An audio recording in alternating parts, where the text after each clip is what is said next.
В XI веке некогда могущественная Византия и ее многолетний противник арабский халифат постепенно приходили в упадок.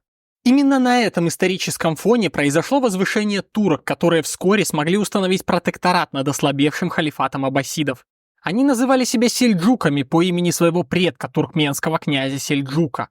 Турки начали устраивать набеги на территории Византийской империи, захватили Армению, а потом и разгромили ромеев, так называли себя византийцы, в битве при Манцикерте в 1071 году. Итогом стало создание румского султаната, который занимал восточную и центральную области Малой Азии. Однако по историческим меркам румский султанат просуществовал сравнительно недолго. В середине 13 века на него обрушилось монгольское нашествие. Потомки Чингисхана создали одну из крупнейших империй в истории человечества и превратили местных правителей в своих вассалов. Однако выстроить централизованную систему управления они не смогли, и вскоре жизнь в этом регионе вернулась к состоянию пограничной цивилизации, независимой от любой центральной власти. Именно в этих обстоятельствах восходит звезда народа, который впоследствии назовут османами. Их первым лидером был Эртогрул, жизнь которого окутана мифами и легендами. Он, как и его сын Осман, были вассалами ослабевшего сельджукского султана. В 1299 году Осман сумел избавиться от этой зависимости, однако формально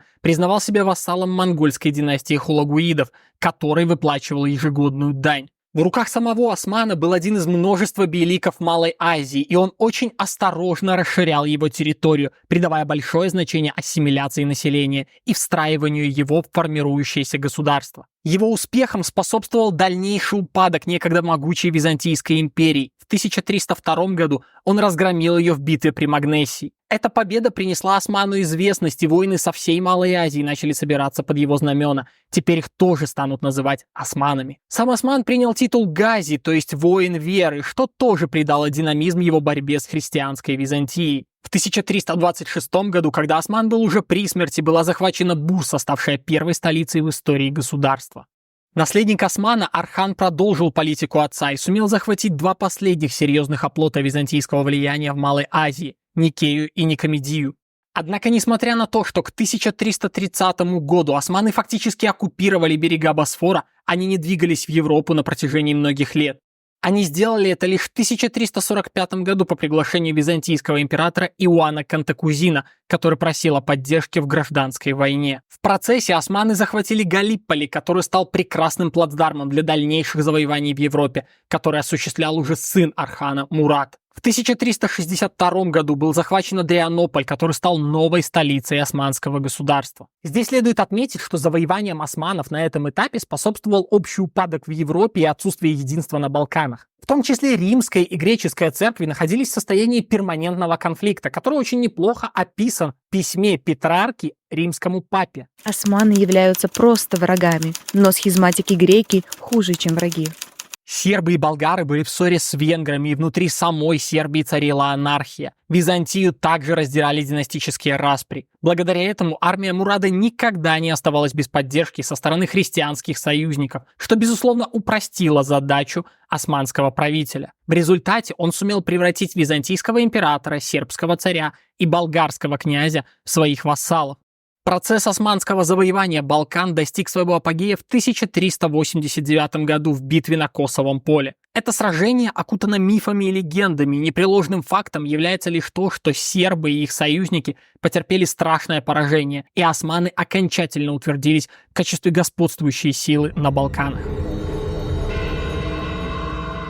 Своими завоеваниями османы обязаны превосходству собственной армии, которая развивалась и адаптировалась под нужды времени. Первоначально она состояла только из нерегулярных отрядов, которые назывались акынджи. Их рекрутировали по деревням, призывая прийти с оружием каждого, кто хочет воевать. При Архане начала формироваться регулярная армия из сипахов, которые получали земельные наделы, а взамен должны были явиться на войну по призыву султана. Земельные наделы эти редко становились наследственными и оставались в собственности государства. Это препятствовало возникновению земельной аристократии, которая могла теоретически ограничить власть султана.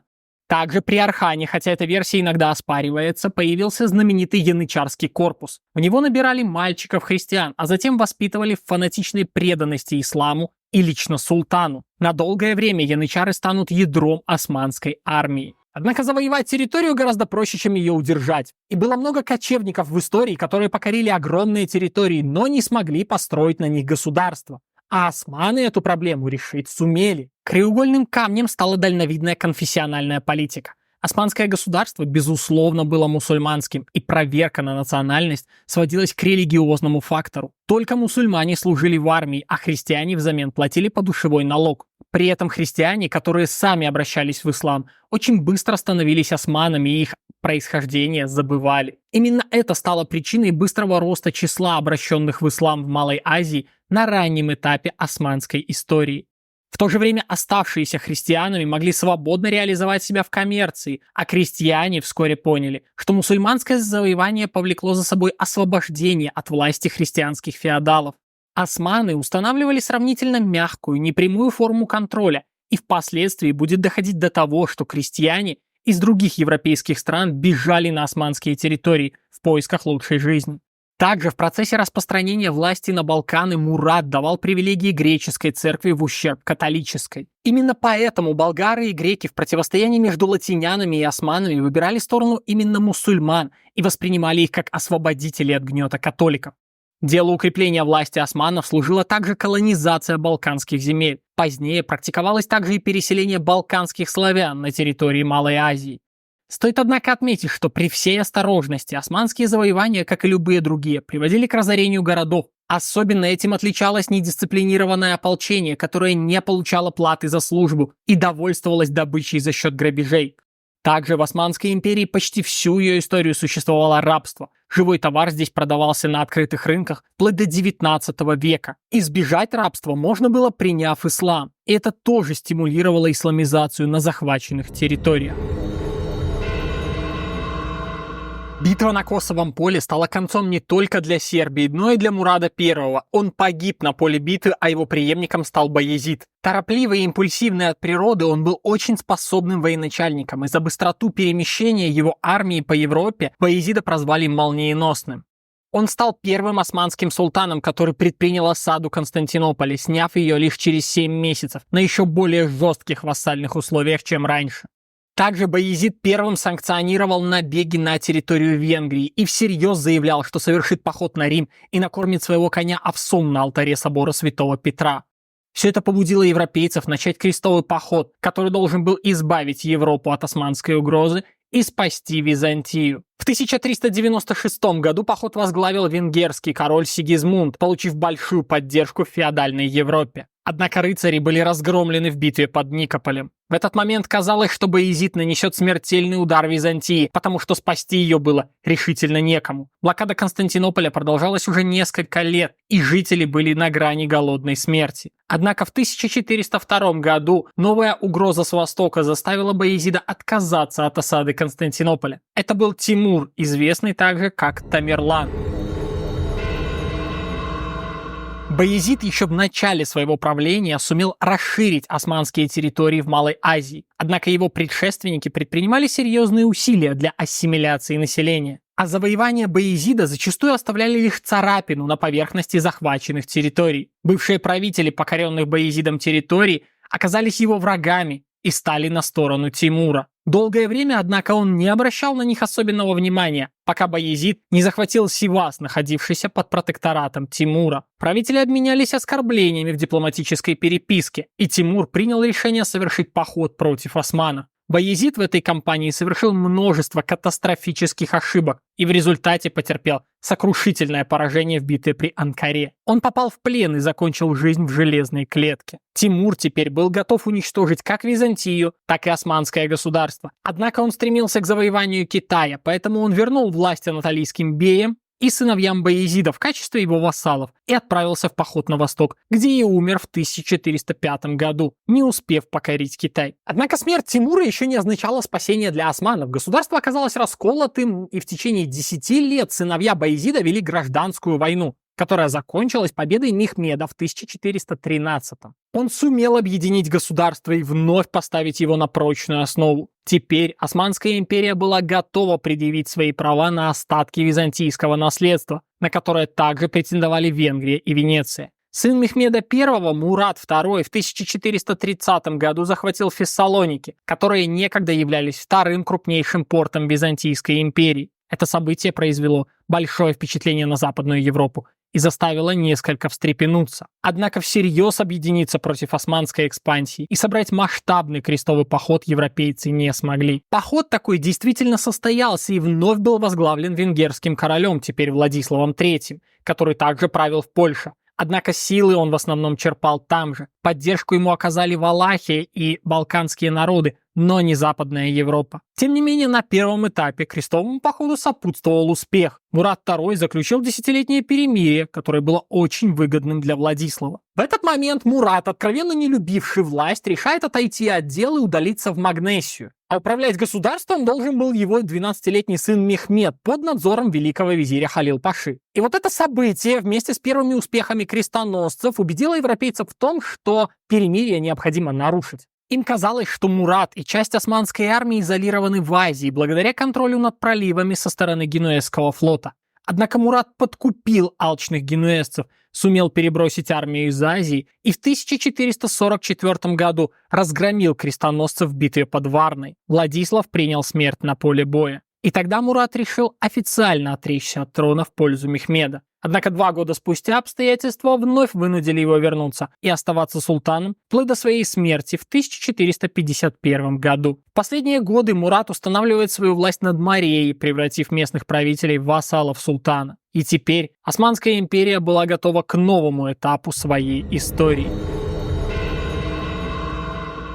Молодой султан Мехмед II с самого начала видел своей главной задачей захват Константинополя. И понимая масштаб этой задачи, он потратил 2 года на непрерывную подготовку к осаде византийской столицы. Османы обладали огромным численным преимуществом как на море, так и на суше. Им помогало еще и то, что на службе Мехмеда оказался венгерский инженер по имени Урбан, который изготовил огромное орудие, способное наносить значительные повреждения стенам Константинополя. Однако, несмотря на все это, 7 недель осады весной 1453 года не дали никакого существенного результата. Греки яростно обороняли свою столицу, и Мехмед решил, что с него достаточно, и 29 мая должен был начаться решающий штурм. В течение 36 часов шли беспрерывные подготовительные работы, без попыток скрыть их от осажденных. Это вообще была традицией османов. Они таким образом лишали себя эффекта внезапности, но с другой стороны давили на боевой дух осажденных. В результате 3 последовательных волн штурма Константинополь был взят. Храм Святой Софии превращен в мечеть, а город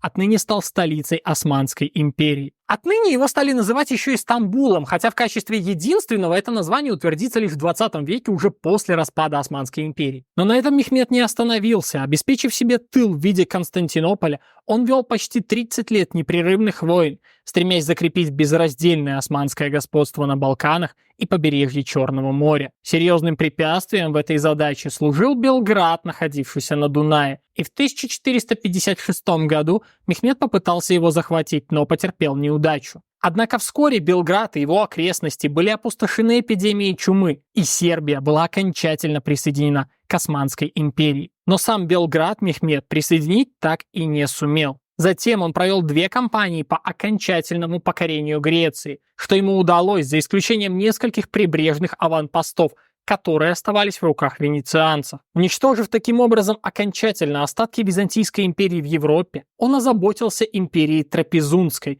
где правила династия Комнинов, некогда правившая Византией. В 1461 году Мехмед уничтожил Трапезунскую империю. Также делу укрепления господства османов на Черном море послужило и присоединение Крымского ханства в качестве вассального султану. В 1463 году Мехмед обратил свое внимание и на Боснию, которая была его вассалом и могла стать базой для агрессивных кампаний на Западе. Боснию раздирали религиозные распри, и ее король, не будучи воином, согласился капитулировать при условии сохранения ему жизни. Военачальник Мехмеда утвердил соглашение, однако султана это не устроило, и последний король Боснии был казнен, а сама страна присоединена к Османской империи. Гораздо труднее обстояло дело в Албании, где местный правитель Скандербек, благодаря неприступности горных хребтов, вел успешную борьбу с османами. Однако после его смерти последовал развал кланов, которые он объединял. Земли отошли к венецианцам, с которыми Мехмед вел долгую и упорную войну. В результате Албанию и большую часть других территорий Адриатического побережья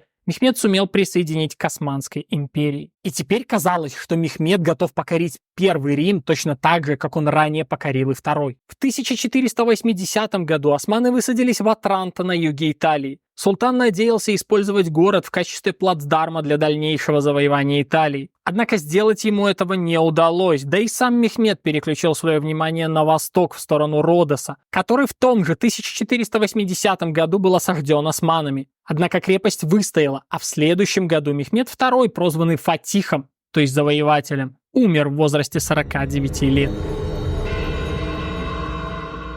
Мехмед II был не просто завоевателем, он был и реформатором, который многое сделал для того, чтобы окончательно превратить османское государство в империю. После завоевания Константинополя Мехмед провозгласил себя цезарем Рима, однако его новая столица представляла собой жалкое зрелище. За время осады город стал практически безлюдным, а большинство зданий лежало в руинах. Мехмед обязал губернаторов провинции послать по 4000 семей, чтобы занять пустующие дома. Многих он переселил в Константинополь также после захвата Трапезунда. Со временем люди стали приезжать сюда и по собственной воле, и еще при жизни Мехмеда Константинополь вновь стал оживленным и процветающим городом. Видя себя наследником Римской империи, Мехмед II Фатих стремился создать централизованное государство под неограниченной властью султана. С этой целью в состав государства были окончательно интегрированы квазинезависимые территории анатолийских беев. Для избежания раскола и гражданских войн он принял так называемый закон Фатиха, который гласил: Ради благополучия государства один из моих сыновей, которому Бог дарует султанат, может на законных основаниях предать своих братьев смерти. Это право одобряется большинством правоведов. Он усовершенствовал систему использования христианских рабов в интересах империи, которые отныне были ядром не только в армии в виде янычар, но и в бюрократии. Источником кадров для этой системы была дворцовая школа пажей. Была выстроена целая система отбора и продвижения наиболее достойных кандидатов и превращения их в управленческую элиту. Сила ее была в том, что она не была наследственной, что исключало формирование потомственной аристократии и таким образом предохраняла абсолютную власть султана, что и было конечной целью Мехмеда II Фатиха. Начало XVI века ознаменовалось своеобразным разворотом османов на восток. Здесь у них обострились конфликты с Ираном, который оказался под властью шиитской династии сефевидов. И султан Селим I Грозный, подавив мятежи кызылбашей, сторонников иранского шаха, приказал вырезать всех шиитов в Османской империи. А затем в 1514 году совершил успешный поход, разгромив войска шаха Исмаила и разграбив его столицу Тебриз. 2 годами позже, в 1516-м, Селим начал поход против мамлюкского Египта, еще одного мусульманского государства. В битве на Дабикском поле, недалеко от Алеппо, османская армия разгромила мамлюков, и уже к концу осени она овладела всей Сирией и Палестиной. В конечном итоге османы захватили и Каир, повесив последнего султана мамлюков под аркой городских ворот Каира. Суверенитет османского султана также признали правители Мекки и Медины, которые вручили ему ключи от священных городов. Таким образом, османы превратились в сильнейшее мусульманское государство, а их правители всерьез будут претендовать на титул халифа, то есть лидера всех правоверных. В 1520 году султаном стал Сулейман Великолепный, и с его приходом к власти острие османского меча вновь развернулось на запад. Его первыми целями стали те, которых не смог добиться сам Мехмед II Фатих. Это были Белград и остров Родос. В результате короткой решительной кампании в 1521 году он окружил Белград и захватил его. На следующий год в результате длительной осады капитулировал Родос. Рыцари ордена Святого Иоанна 1 января 1523 года навсегда покинули остров, их пристанищем на долгие годы станет остров Мальта. Захват острова Родос окончательно утвердил господство Османской империи в Восточном Средиземноморье, и теперь Сулейман мог заняться расширением территории в Европе. Здесь его основными противниками были Габсбурги, однако Османская империя перестала быть просто пугалом для Европы. Отныне она была фактором европейского баланса сил, и Сулейман смог обзавестись сильным союзником в лице французского короля Франциска I, для которого Габсбурги также были врагами. И Франциск, оказавшись в плену после битвы при Павии в 1525 году, сумел переправить тайное письмо с просьбой к Сулейману скорее выступить против Габсбургов. Однако для начала ему нужно было вторгнуться в Венгрию, которую иногда метафорически называли щитом Габсбургской монархии. В битве при Мохаче в 1526 году Сулейман разгромил венгерскую армию, а их король Людовик погиб на поле боя. Сулейман занял Буду, однако не стал оккупировать Венгрию и договорился с одним из претендентов на венгерский престол, Яношем Заполяи, о том, что тот станет вассалом османского султана. Противником Заполяи был брат императора Священной Римской империи Карла V Фердинанд Габсбург, который также претендовал на Венгрию. И в 1529 году Сулейман выступил с огромной армией для того, чтобы ударить Габсбурга в самое сердце и захватить Вену. Однако длительная осада города оказалась безрезультатной. Сам император Карл V и его брат не захотели сразиться с османами в открытом поле, и Сулейману пришлось снять осаду и отступить. 3 года спустя он совершил еще один поход в эти земли, однако, потеряв слишком много времени перед небольшой крепостью, Сулейман не двинулся походом на Вену вновь, понимая, что, скорее всего, город захватить ему не удастся.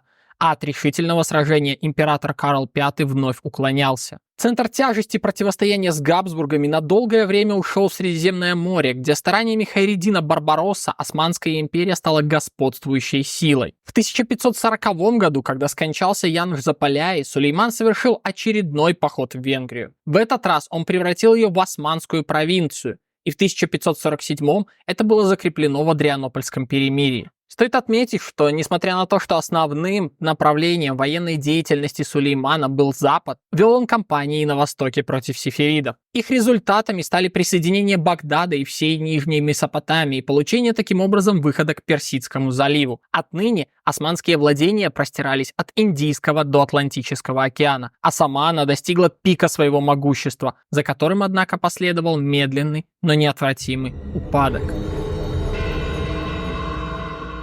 Первые признаки упадка Османской империи обнаружились уже на позднем этапе правления Сулеймана. Именно он обнаружил пределы османской экспансии как на востоке, так и на западе. Растянутые коммуникации и неспособность османской армии вести боевые действия зимой сильно сокращали продолжительность военных кампаний. Прекращение завоеваний существенно ухудшило и положение армии. Сипахи все чаще отказывались принимать участие в военных кампаниях, которые предполагали опасности, но уже не компенсировались материальными приобретениями за счет захваченных территорий. Янычары во время все более частых случаев безделия получили разрешение работать ремесленниками, пополняя таким образом свои доходы, но неизбежно теряя в качестве подготовки и фактически смешивались с мирным населением. Также янычары, уже не раз восстававшие в Османской империи, начинают это делать все чаще и становятся самой подрывной силой в государстве. В 1589 году они впервые штурмом проложили себе дорогу во дворец султана, где проходило заседание дивана, и потребовали головы министров, ответственных за обесценивание денег. В последующие годы они еще очень часто повторяли тот же самый трюк, сея хаос и разрушение. В свою очередь, за рубежом они приобрели репутацию тупоумных людей с оружием в руках,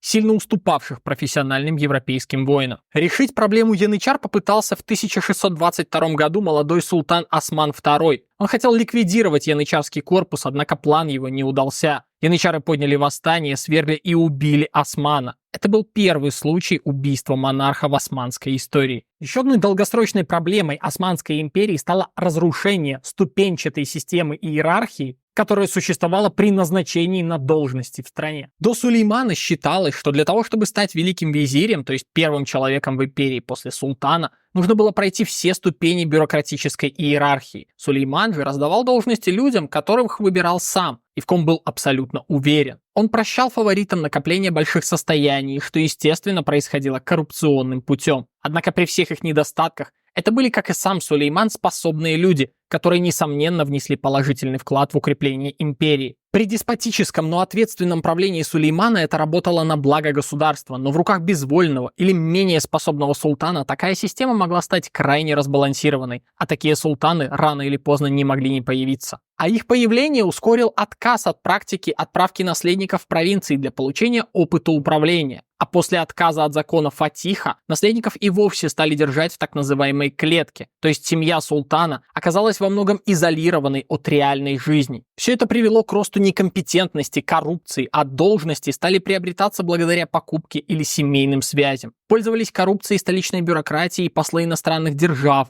которые образовывали группировки, защищавшие интересы их страны. Также все это привело к усилению власти гарема, и начиная с периода позднего Сулеймана целое столетие иногда называют периодом женского султаната. Коллапс сложившейся системы управления привел и к ослаблению центральной власти на местах. Теперь, когда завоевания фактически прекратились, резко увеличившееся население Османской империи утратило возможность получать не только военную добычу, но и новую территорию для оседлой жизни. Обнаружилась явная нехватка земель, и Малая Азия была переполнена безземельными крестьянами, которые стремились попасть в нерегулярные войска или на любую другую официальную службу. Если же им это не удавалось, они пополняли ряды бунтовщиков и бандитов. Таким образом, любой человек с деньгами мог обзавестись личной армией. А в эпоху, когда средства коммуникации еще были в зачаточном состоянии, это приводило к тому, что власть Стамбула на местах была лишь номинальной. Еще одним ударом по Османской империи стало открытие Америки и появление новых торговых путей между Европой и Азией. Ранее Константинополь был центром торговли между Востоком и Западом, однако теперь он утратил это значение. Для того, чтобы как-то решить эту проблему, Мехмед Соколу, великий визирь при 3 султанах XVI века, пытался реализовать проект канала между Волгой и Доном, который даже на треть был выкопан, и предлагал проект строительства Суэцкого канала. Однако ничего из этого полностью так и не было реализовано. Очередным ударом стала революция цен в Европе, которая последовала за притоком испано-американского золота и серебра из Нового Света. Это привело к масштабной инфляции, но Османская империя пострадала больше других, потому что она этого притока драгоценных металлов не получила. В дальнейшем османская экономика все больше будет отставать от экономики европейских государств. Стоит также отметить, что 16-18 века – это период становления новой Европы. А Османская империя, наоборот, останавливается в развитии. Ее правители были уверены относительно незыблемости превосходства исламской цивилизации, что порождало дух приверженности традиции. И все попытки реформировать эту систему наталкивались на жесткий консерватизм. И наиболее ярыми из них была улема, религиозная элита, и янычары, которые противились любой попытке реорганизации армии. Первым тревожным звоночком для Османской империи стало поражение в 1571 году от объединенного флота христиан в битве при Лепанто. Это был настоящий разгром, однако его последствия во многом удалось ликвидировать, когда год спустя численность флота была восстановлена, а затем османам даже удалось завоевать Кипр, еще более укрепив свое господство в Восточном Средиземноморье. В начале 17 века Османская империя потерпела ряд локальных неудач в войнах с Габсбургами и Речью Посполитой, утратила Багдад в борьбе с сефевидами. Но это не было самым страшным. Худшее происходило внутри страны. Чиновники и судьи были напрочь коррумпированы, а солдаты отличались крайней недисциплинированностью. В стране воцарились хаос и анархия, и Османской империи повезло, что Европе, увязшей в 30-летней войне, было не до нее. Приостановить это падение удалось Мураду IV. С 1632 года он абсолютно террористическими методами положил конец военной анархии. В казарму вернулась дисциплина, а в суды справедливость. Увеличились доходы империи и начали регулярно собираться налоги. Мурад совершил успешный поход против сефевидов и вернул Багдад. Однако после смерти Мурада IV страна вновь погрузилась в беспорядок и хаос. За следующие 15 лет османы опустились до того, что не могли обеспечить даже безопасность проливов, и венецианцы смогли блокировать их, вызвав этим бурный рост цен на зерно в Константинополе и создав угрозу голода в столице. В этой ситуации началось последнее возрождение османской мощи. Оно связано с деятельностью семьи Кёпрюлю в качестве великих визирей. В этот период султан Мехмед IV фактически отошел от дел и не вмешивался в политику государства. Отец и сын Кёпрюлю, будучи великими визирями, смогли навести порядок в стране и вернуть государству лицо. Османская империя даже смогла провести некоторые завоевания. Так был захвачен Крит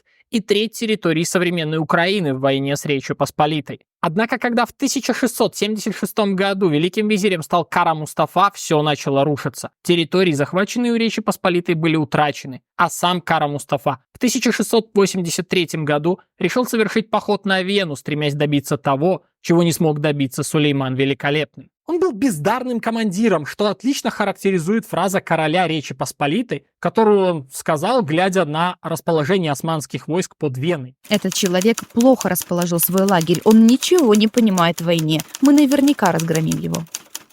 В результате Кара Мустафа потерпел сокрушительное поражение в Венской битве от короля Речи Посполитой Яна III Собесского. И если Сулейман уходил от Вены с армией, то Кара Мустафа бежал с разгромленной толпой. Видя в сложившейся ситуации исторический шанс, европейские державы образовали Священную Лигу, в которую вошли Австрия, Польша и Венеция, а позднее и Россия. Главным выгодоприобретателем от победы над османами стала Австрия, которая закрепила свое господство на Балканах еще одной победой над турками в 1718 году.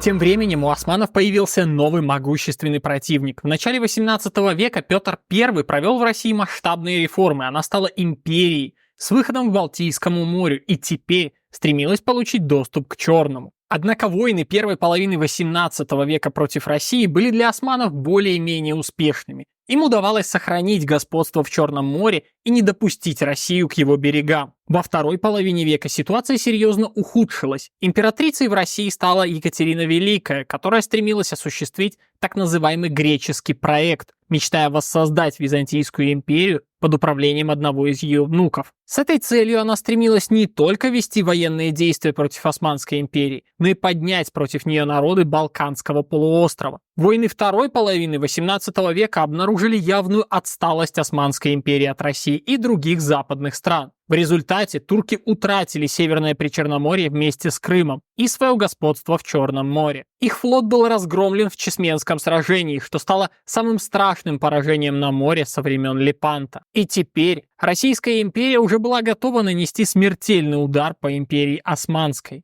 Однако ситуация несколько изменилась. Франция, а затем и Великобритания и Австрия, осознавая, насколько может усилиться Россия за счет разгрома Османской империи, выступала против ее расчленения и уничтожения. В дальнейшем именно они будут препятствовать продвижению России в этом регионе. Османская империя 18 века все больше отставала от европейских стран. Однако это было очевидно лишь небольшому числу элиты. Тем не менее, в 1720 году османское правительство отправило ко двору Людовика XV специального посланника, который должен был ознакомиться с местным образом жизни, уделяя особое внимание экономике и производству. Наиболее осязаемым результатом этой поездки стало открытие первой типографии в Османской империи, также общий доклад, в котором в частности говорилось: «Пусть они узнают об условиях, в которых живут их враги. Пусть они станут действовать предусмотрительно и близко познакомятся с новыми европейскими методами организации, стратегией, тактикой и военным делом. Пусть они в особенности усвоят уроки своих соседей, русских, царь которых искал и привлекал специалистов, опытных в этих науках, из других стран и реформировал свои армии, следуя их советам, рекомендациям и помощи». Однако султан Ахмед III, при котором все это происходило, своей ограниченной европеизацией навлек на себя гнев подданных. Он был свергнут в 1730 году, а идеи реформирования империи так и остались достоянием незначительного меньшинства. Среди большей части элиты господствовала благодушная недальновидность и отрицание любых изменений.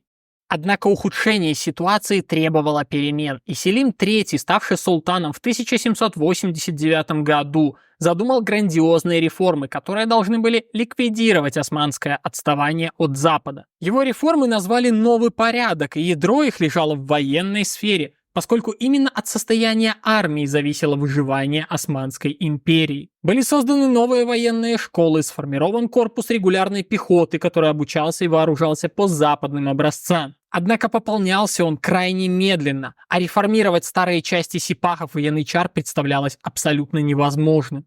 Предусматривались реформы в сфере местного управления и экономики, однако большинство задуманного так и осталось нереализованным. Сопротивление консерваторов было слишком сильным, и в 1809 году в результате очередного восстания янычар Селим III был свергнут и вскоре убит.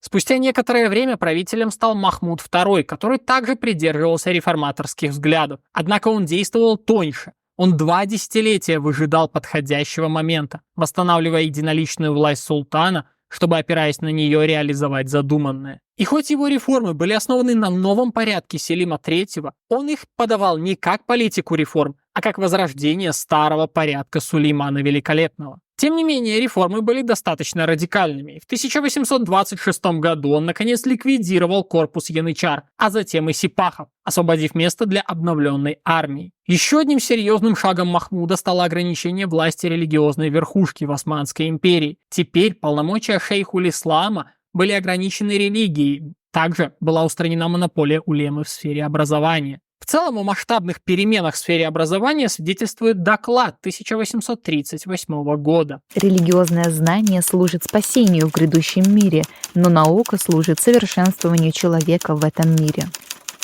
Также полномочия великого визиря были разделены между двумя министрами иностранных и гражданских дел.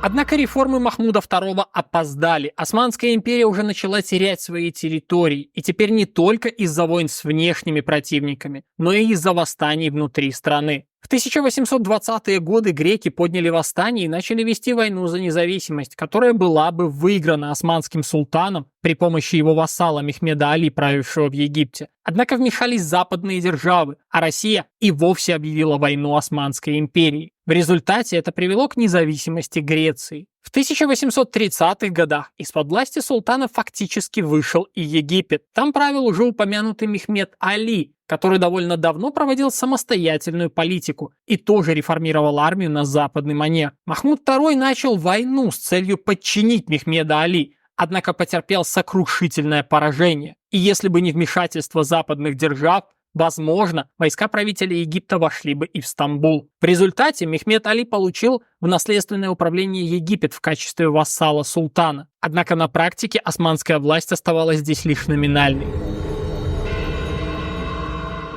Своеобразным завещанием Махмуда II стал указ, опубликованный в 1839 году, который провозглашал новую программу реформ, известную как Танзимат. Самым радикальным ее пунктом был указ о равенстве всех подданных османского султана, независимо от национальности и вероисповедания. На практике он остался на бумаге, однако, несмотря на это, он вызвал ярость основной массы мусульманского населения империи. Консервативные и даже реакционные круги османской элиты начали постепенно брать вверх, и дух реформ с середины XIX века постепенно ослабевает. Дело в том, что Махмуд II в своей политике опирался на то, что современные специалисты назвали бы авторитарной модернизацией. Он ликвидировал все альтернативные султану источники власти, в чем, конечно, был похож на Сулеймана. И слабости во многом проявились те же самые, и если правление Махмуда II было периодом ответственной автократии, то его преемники перейдут к безответственной автократии. И будучи уже не такими решительными реформаторами, они уступили напору консерваторов, и Османская империя продолжила слабеть. В середине века она оказалась втянутой в Крымскую войну, когда Россия попыталась надавить на султана с целью добиться протектората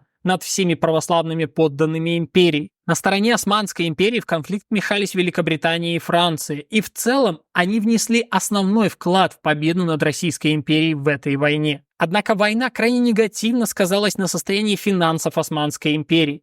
В целом с экономикой у османов была беда примерно всегда. Первое время, однако, это компенсировалось масштабными завоеваниями, данью от покоренных народов и налогами, хорошо собираемыми в империи. Однако уже упоминавшееся открытие Америки, изменение торговых путей и отсутствие серьезного внимания султанов к развитию торговли и промышленности существенно ослабляли экономику страны, особенно на фоне Европы.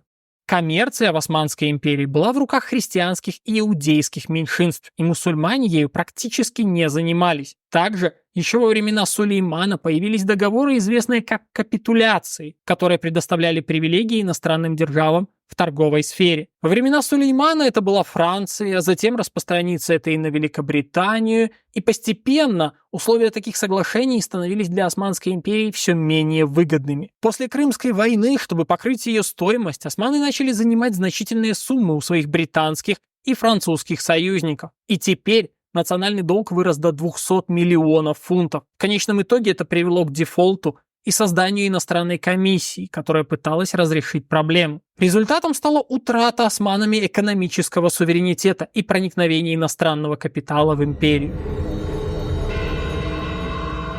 Тем временем отпадают все новые территории. В В 1876 году на Балканах начался мятеж, который перерос в войну Османской империи против Сербии, Черногории и Болгарии, на сторону которых стала еще и Россия. Османские войска были разгромлены, и русская императорская армия стояла в 10 километрах от Стамбула. Там, в Сан-Стефано, был подписан мирный договор, который практически уничтожал Османскую империю как европейскую силу. Однако другие великие державы были против такого соглашения, и на Берлинском конгрессе приобретения союзников России были существенно урезаны. Тем не менее, о сколь-нибудь серьезном османском влиянии на Балканах уже не было и речи. В это же самое время внутри самой Османской империи уничтожена последняя возможность к реформированию государства. В 1876 году при вступлении на престол нового султана Абдулхамида II была опубликована первая конституция в истории Османской империи. Это была попытка ограничить власть султана и сделать его ответственным перед народом, а не наоборот. На следующий год собрался первый османский парламент, однако у Абдулхамида не было намерений править как конституционный монарх. Он разогнал парламент и установил единоличное деспотическое правление. Этот период в истории Османской империи стал известен как Зулюм, и в это время не было никаких гарантий сохранения жизни и имущества подданных султана. Произвол чиновников и коррупция среди бюрократии были практически ничем не ограничены. Также Абдулхамид, видя, насколько Османская империя теряет собственные территории, стремился превратить в монолит то, что осталось от его государства. Поощрение национализма и исламизма со стороны османских властей и борьба народов за независимость привели к множественным фактам геноцида. Наиболее масштабным и известным из них был геноцид армян в конце 19-го, начале 20 века.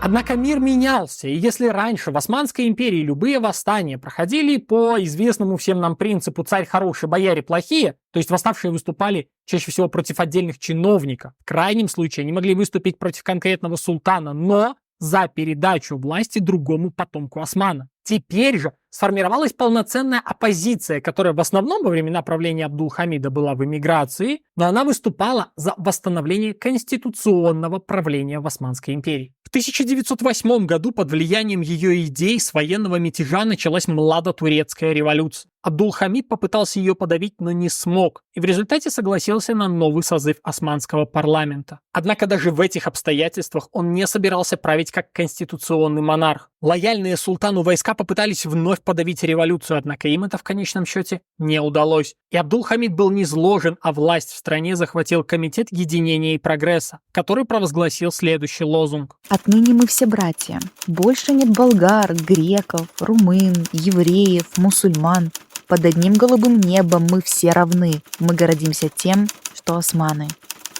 Однако эта концепция существенно опоздала. К тому времени Османская империя уже потеряла значительную часть своих территорий, и национализм достиг слишком зрелой стадии развития, чтобы оставшиеся под властью османов народы не задумывались о том, чтобы освободиться и искать счастье в независимом государстве. Да и весна революции этой оказалась очень недолгой. Очень быстро Османская империя скатилась в новый авторитаризм. Парламент разгонялся, выборы проводились невероятными просто нарушениями, и в итоге установилась такая же жесткая диктатура, как и при Абдулхамиде. А на внешних рубежах тем временем империя в этот период потеряла свои последние владения в Северной Африке, когда Италия захватила Ливию, а также свои территории на Балканах в результате двух балканских войн. В конце 19 века Германия наращивала свое экономическое, а затем и военное влияние в Османской империи. В частности, именно Германия практически полностью контролировала знаменитую Багдадскую железную дорогу, а в последние предвоенные годы Германия достигла успеха и в деле контроля над османской армией. 2 августа 1914 года, когда Первая мировая война уже началась, был тайно согласован союз между Османской империей и Германией, а осенью того же года османы вступили в войну на стороне центральных держав. Единственным серьезным успехом для них стал разгром британской экспедиции в Дарданеллы. В остальном же османы терпели поражение на Кавказе от русских войск и на Ближнем Востоке от британских. И в конечном счете 30 октября 1918 года почти разгромленная Османская империя заключила перемирие с державами Антанты. Те уже всерьез задумывались о том, чтобы разделить даже то, что осталось от Османской империи в Малой Азии. В частности, на ее западную часть претендовали греки. Однако в результате войны с Грецией Мустафа Кемаль, способный военачальник, сумел отстоять независимость Турции. 29 октября 1923 года он упразднил султанат и отправил последнего, наследника Османа Мехмеда VI, в изгнание. Так началась эпоха Турецкой республики.